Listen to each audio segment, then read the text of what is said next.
Alright, so it's a long video, so I don't know if you played 2 periods or what, but I'll probably only watch Good effort. a couple, We go hard just around. because I have a tendency of going long and over explaining things, and videos get really long, and I don't want to make this an hour long.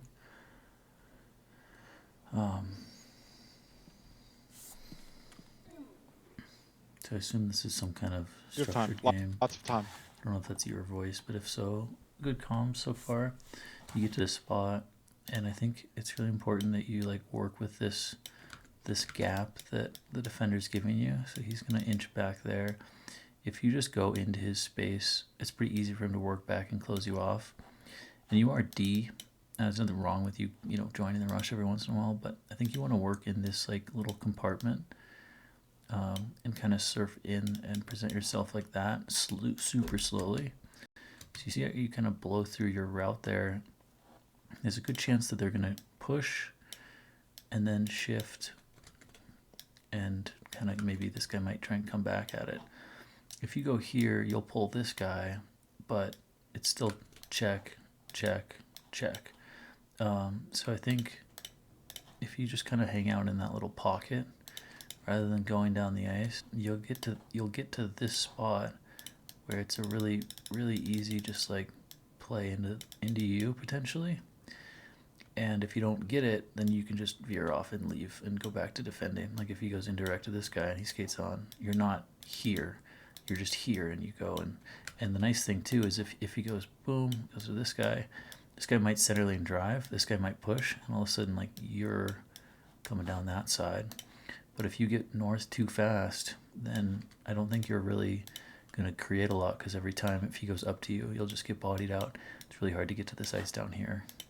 So I think you just don't want to rush into the opponent's gap. But as it stands, you surf above it and get to a good spot. Start coming to defend, play 10. I don't really love like this slow, but I think it's fine. It's like a really nice block. I think generally I'd be like hustling down to cover off this guy and then coming back at him, but I play on like a little bit of a higher tempo. Like as it stands, he made a pretty good defensive play, all things considered, but so now you gotta find your check, right? Goalie's playing the puck. Nothing really to decide here yet. Just kind of waiting. Anytime you see like 3, maybe even 4 coming low, you just want to start marking these guys and figure out who's got who. And ideally, you kind of set up like a really high pressure, like this guy goes here, this guy covers the top, and you like surf in and like can attack, or you go and cover this guy and let your D partner surf in and cover 14. Like Right. Good. like if they're all 3, 4 behind the red line, like you got to get into a diamond shape and be ready to push all these receptions, and then let this guy cover the deep route. Now, if they're going like boom boom, then you obviously aren't going to be pinching up on those. Like then you're coming back. But like this is poor gap control.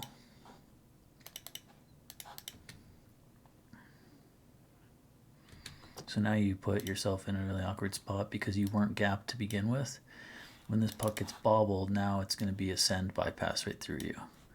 Whereas if you had surfed and marked, you'd be coming up and then coming back at it and potentially in a good position to deny this, like what I assume is about to be a launched puck. He doesn't like put it in the air at all, but this probably should be a pretty easy lob for area pass if this was a higher elo game. I'm stepping.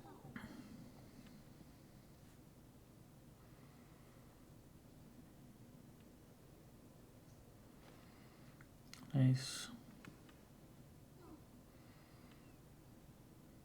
Good job getting out of the muck. You go chase it down. Good patience. I think this is a good pass, but anytime you can get off the wall you really want to start facing north. So when you have this kind of a gap, I think the play is to pull it and come off the wall. And you can really work this cozy corner on the indirects for yourself. And if you don't like it, once you've done that, you've pulled pressure to you, and you might find a little delay to your D partner, who should be playing a little bit lower than this, to give you that option. You want to start burning their forecheckers. When you drag it across, you're pretty much just pinning yourself to the wall, making it pretty easy for this guy to come in and forecheck you.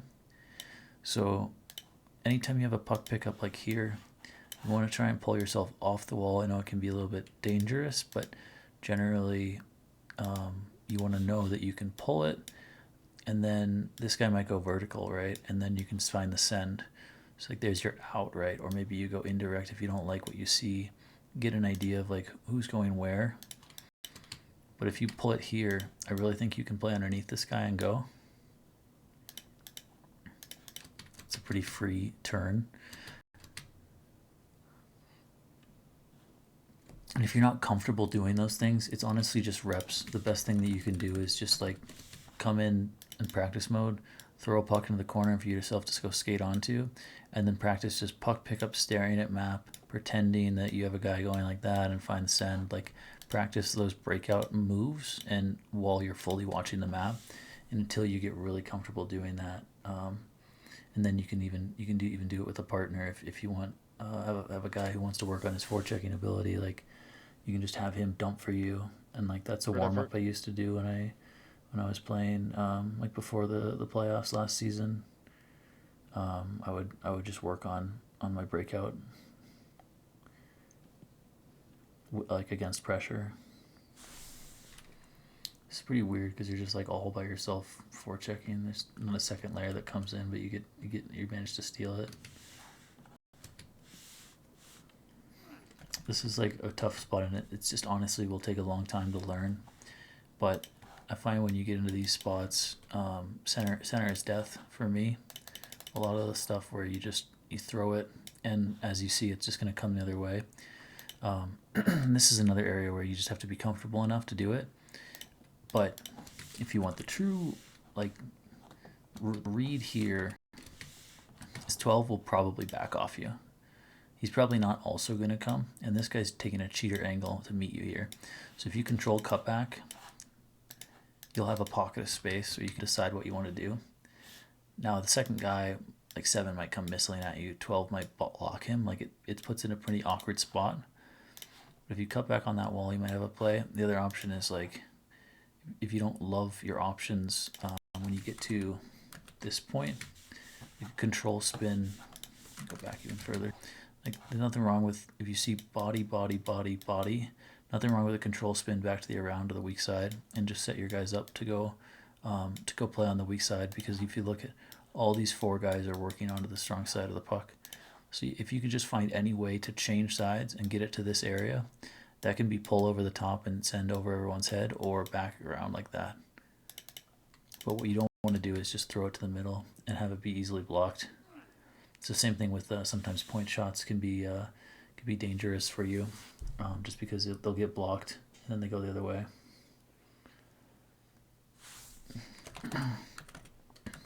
This is another one. You probably mind goes blank because you just turned it over and now you're giving up a 2-on-0. But if you can start to sort the back check,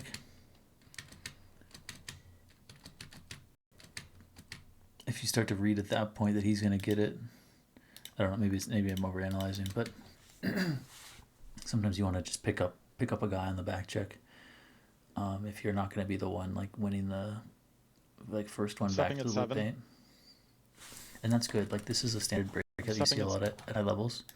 So where you see they offer wall breakout, and then this guy will go over top, and that's just like kind of the diamond. I call this the fork, and his job is to like ideally draw a double coverage, because a lot of defensemen don't realize that they need to like gap up on this guy and help take care of this 3v2 that's going on up here.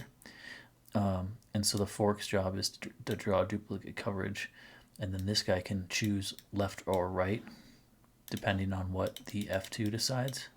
So F1 goes in, pressures. He just has an easy wall.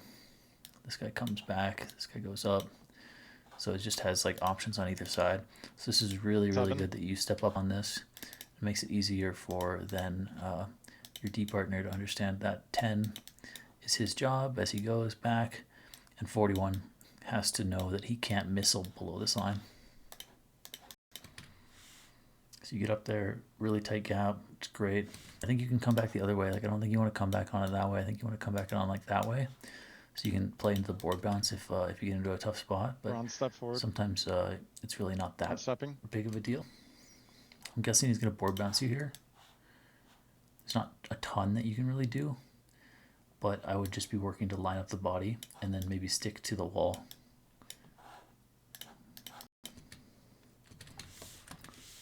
That's tough. I don't know how you lose that. It's just unfortunate. Looks like Stepping. see, this is one of the reasons why I like stick to the wall, because you deny and swipe rather than trying to strip. But I mean, honestly, it's fine. Like, it's just tough when your stick's here. You have to meet the puck. But if you start on one side or the other and just swipe, it's a little bit easier. But it honestly is unlucky, so don't beat yourself up too much over it. But I think you wanna try and induce. So if your stick's here, you might induce the board bounce, and then you slam on it. Or if your stick's here, then you're inducing him to cut into your teammate. But if you're just like floppy fish here, then he just like can do anything. But that's just the way I play. I don't even know if it's effective, to be honest. Like I don't. But like I play a mind game like the whole way through. One more time. Like I'll be like teasing them. Like I'll be wiggling my stick here, and then I'll go like slam it to the wall, or I'll be like denying and then slam to the other side. And if you do that, you're gonna get enough contact on their stick when you come through with that slam, and you'll scoop it straight back into your D zone. Ideally, not like forward or something like that. Like if you pick it up like how you're trying to, you could like actually walk them down. So I get that. But if you're just playing for possession, like I'd be going and just like trying to place this back to my zone somewhere for us to like start the breakout. I think a lot of defensemen don't think about like how can I not only win this puck interaction, but how can I also spot it to a space when I do win it that allows me and my team to then get possession. It's like really good mindfulness right away. You go into the wall to offer that, and then coming back to it, just continuing to hover, seeing if your team's able to win possession. I think here you got to be offering something, like offering a breakout route. Reverse. Okay, nice. Like, yeah, you're right. Really good patience. I think that's where your tech limits you a little bit. But it's also somewhat of a safe play. But I'd be looking to like play around or play behind the net on this.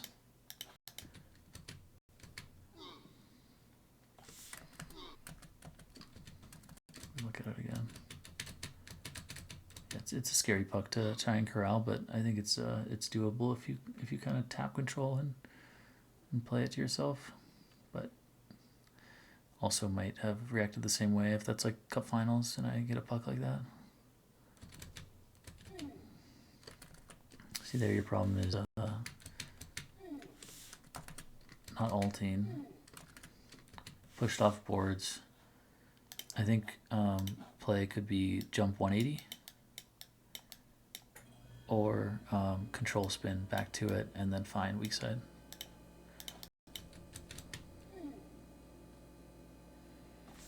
The other option is like you get to this spot and I ask you like, why do you keep going? Right? Like you're not gonna pick this up and carry, right? And so you are a joint that exists to connect one of these guys to get the puck. Okay, so these are the two, I think, routes that are best for those forwards to then take. So for me, I'd be looking to control and get facing this way and maybe have a little bit of backwards momentum to suck this guy down. And then trying to find over the top to the weak side to see if this guy isn't smart enough to get there. Or when you're facing that way, alt, pull off wall, and go indirect like that. But like that can happen now. You don't have to like do some crazy 180. You can just come in sharp like that and then come back to it. And then stop, catch, stick over puck, and send. It's a lot easier than like putting yourself in this spot where you have to find like the control backhand clear, right? The closer you get to that forechecker, the easier his life is to come down and jam you up.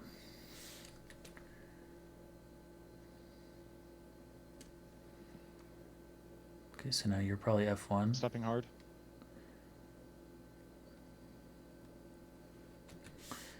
So, like, my opinion is this. When puck moves, this should be him pushing that, and you come back and, like, play this, like, middle of the ice. And then if they go D to D again, you come back again. Like, sometimes you have to do it. I'm not a huge fan of the F1 in and then push the D to D pass. You're never going to win it, and you're just always going to be late. Now, if you can angle and set up and push like that, and everyone else is like in a soft spot, and this guy isn't like that, and that's okay. So like, let's see how this works out. So like, you're taking this angle that denies the cutback, which I think just allows him to skate and have a one-on-one now. Then you recover and make the play back underneath, trying to find the little pass to 41, which was crafty, but he was already gone. Yeah, that was a good try. I like that. I like that a lot. I don't know how you get to this spot, though. Just skill diff.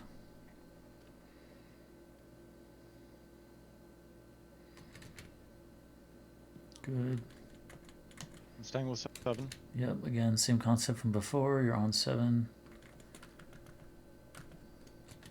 I think when he pops off the wall like this, though, you don't have to worry about him.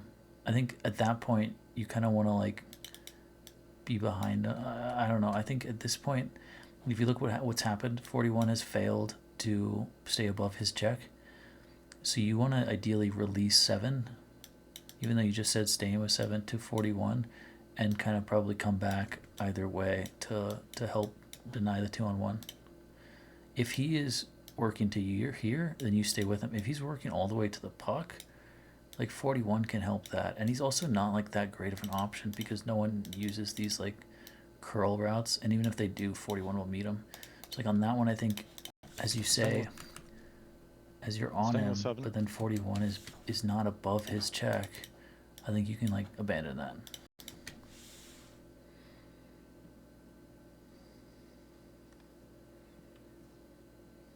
There's a lot of stuff that just gets erased by like sprint and there's also stuff that like works at this level that won't work at other levels. I don't really know how to handle that, but like these are gonna get jammed up. I think you have to like be comfortable corralling and coming back at it if you just throw possessions away. But going north, like along the ice, like a lot of those will just get jammed up if you intend to like continue to climb developmentally wise. So now you're in an awkward spot. Like who's your check? Ideally, 12 releases. Your D partner releases 12, and you check 12, and 36 comes up to check 10, and 11 helps with forecheck. Is how I see it. Like, who are you checking in this moment? But at the end of the day, like you can be like wrong for a bit. Like this is just like indecision. This is where I think like you have to trust your D partner to pick up 14 going to the net, and you like come back at it. Because 7's your check at that point, or at least your closest check. Now 7 is your check still on the drop. Yep. Gets the clear. So now your left side. Your job is to cover 7. Now it's really awkward because your forward's doing anything. It's going over your head for a breakaway. But I don't think it's your fault. But I think if you sprint after 7, everyone else knows their checks.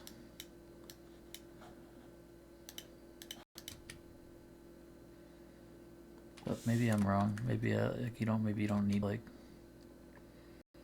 I don't know. But 36 has to watch the 14 cut. Like I don't think this is on you.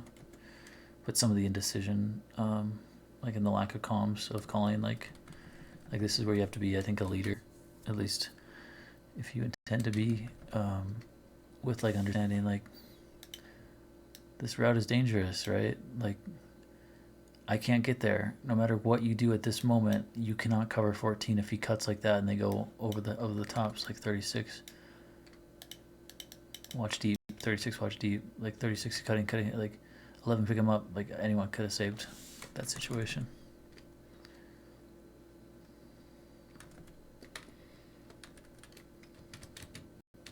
I think you're hand fighting too early. I think you can reach this and just with control spin backhand and play it down low for your teammate.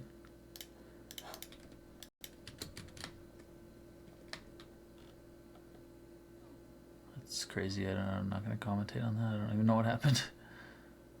Nice. Just some like no time.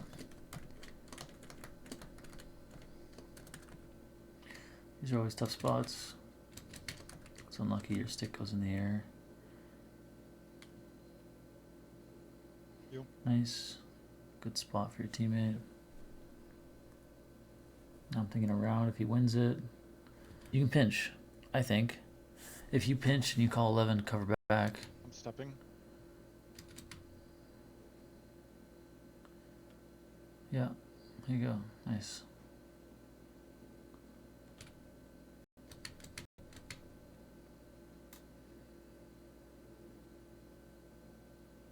Could go hard around.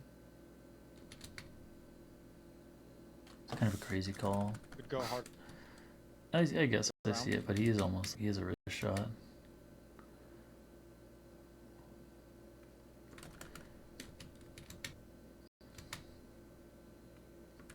Kind of hard to see your sprint bar, but like, can't you just sprint over the top of this and win this? I think you can, but you probably think that your teammate still has it, which he doesn't.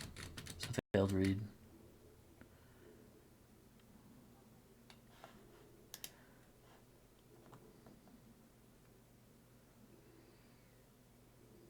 Unlucky. Good pressure. You see some of the mental game of your stick positioning. Okay, now where do you go in the spot? There's really no good way or area for you to go. Like, I don't love you going to this spot, to be quite honest. Because it's kind of just a trap play. Because in reality, your teammate should be able to come in and skate on this, okay? So if you go into that spot, you're just baiting pressure down. It's probably the most like obvious play. There's a chance 10 doesn't actually like missile down here. He might be a defenseman, and if he is, then there's a good chance this guy will leave. So if that guy leaves, then you're actually the best option because they're double covering this one side. So maybe you are just better off going down there. But sometimes I just like get into these spots and I just try and find pick and let your guy wheel.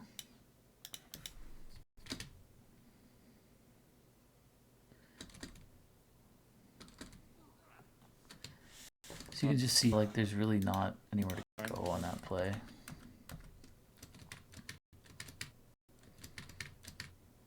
It's just like it's a really tough spot for you to try and bypass. Like your teammate should be staying on wall anyways, but maybe you have drop into this spot, but you're just gonna inherit. He's gonna inherit all your pressure, and that guy's probably gonna board bounce at him. So that's not a great option either. But yeah, this is where I would 100% just I'll tell your teammate wheel and go fucking run this guy, because it's your job as your deep partner to help this guy break out. And so you're not saying anything. And the second this guy tips his hand by going to this spot on the ice, he has full puck pickup and skate. And the only guy that can check him from this point, if he cleanly picks this puck up, is 10. And eventually, the guy will work across and angle him.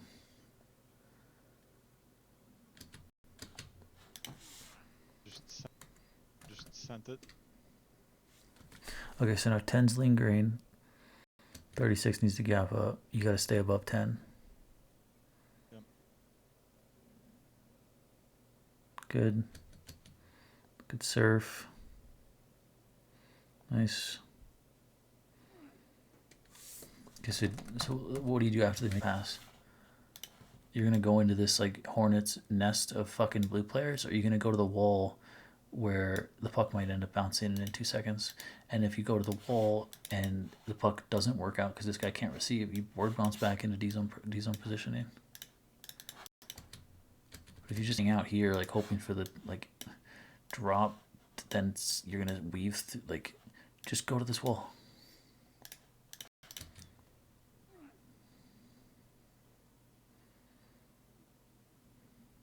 So because you kind of went half in, 11 is not sure whether or not he's allowed to still play forward for a bit. For this whole sequence. Now you're gonna finally go in. Cut back on, no big deal. 4 checks winning, slot option. Chance.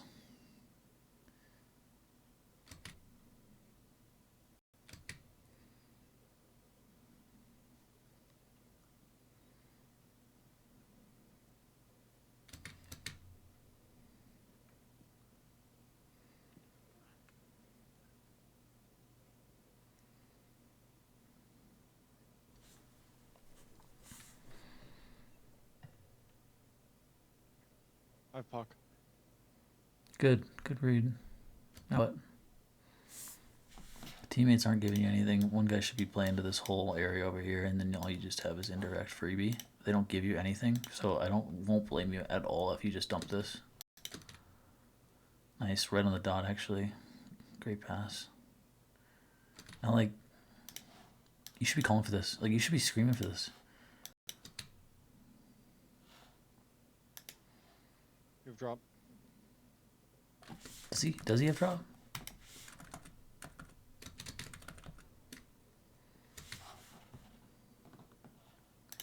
If you get this, 10 can still turn on you.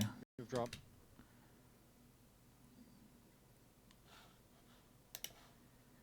And also, okay, that peeve of mine. This is not drop. This is not a drop. This is a point pass. Point. Back, like, this is up wall. Like, it's a point pass. Drop means, okay, so the flow of play is north-south. Okay. Drop means a drop, as in you're playing south. You're dropping it. Gravity is forcing you down. So you can only drop a puck if you are dropping it. You cannot. Oh shit. I guess technically you could drop there, but that's not a drop. It's not a drop. Technically, gravity, you could drop. That's the same direction. You're right. But this is not a drop. It's not a drop. Drops happen like in neutral zone build up, drop pass. Rush, drop pass. Low to high out of the corner to the point or around to the weak side. Like, I hate it when guys call it drop in the corner. Anyway, tangent. Drop. It's a point pass. Call point. It's really easy. Point. It's a lot quicker than saying like you have drop. Nice play around. Like, why not play the chase? So the second you win that glance while you're skating after it, like, look at all these guys fucking pouring onto it. Play the fresh ice. Yeah, sure, 36 can do it, but like, you can do it quicker, and then it gives them less time to get back on it.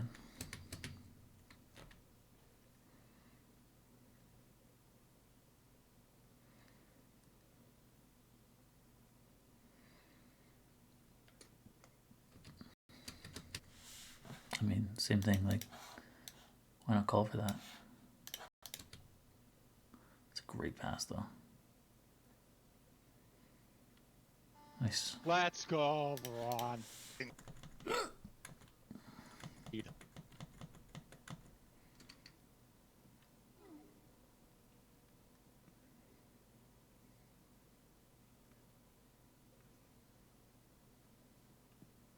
Good idea.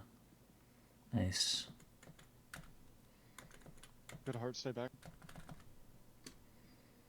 I'm stepping. Good heart, stay back for me.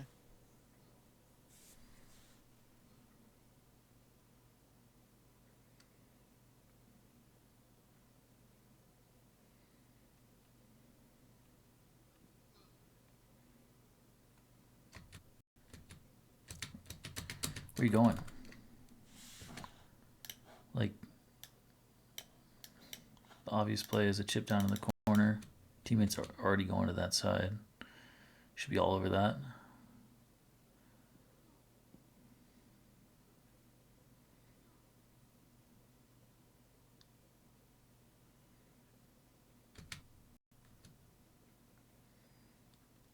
Yeah.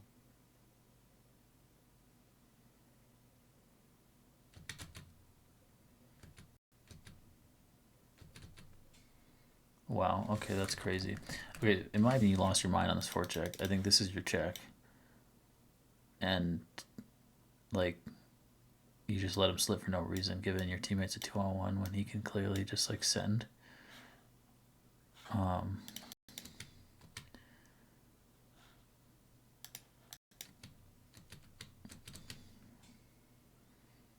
But then they tried to own goal it.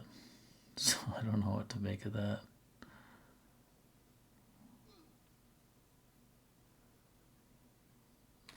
I think there you got to be fucking sprinting backwards. Maybe you misinputted, but like this got to be a race back to the D zone and win the back and forth forecheck back check battle. Okay, now like release, leave, let this guy go forecheck the around. Then your teammate can gap up on 7. You have 14. No. It's like it's happening too slowly. I think for you, your recognition of this stuff is not happening quickly enough. Yeah. Again, sorry if I'm being like brutally honest or anything. I'm just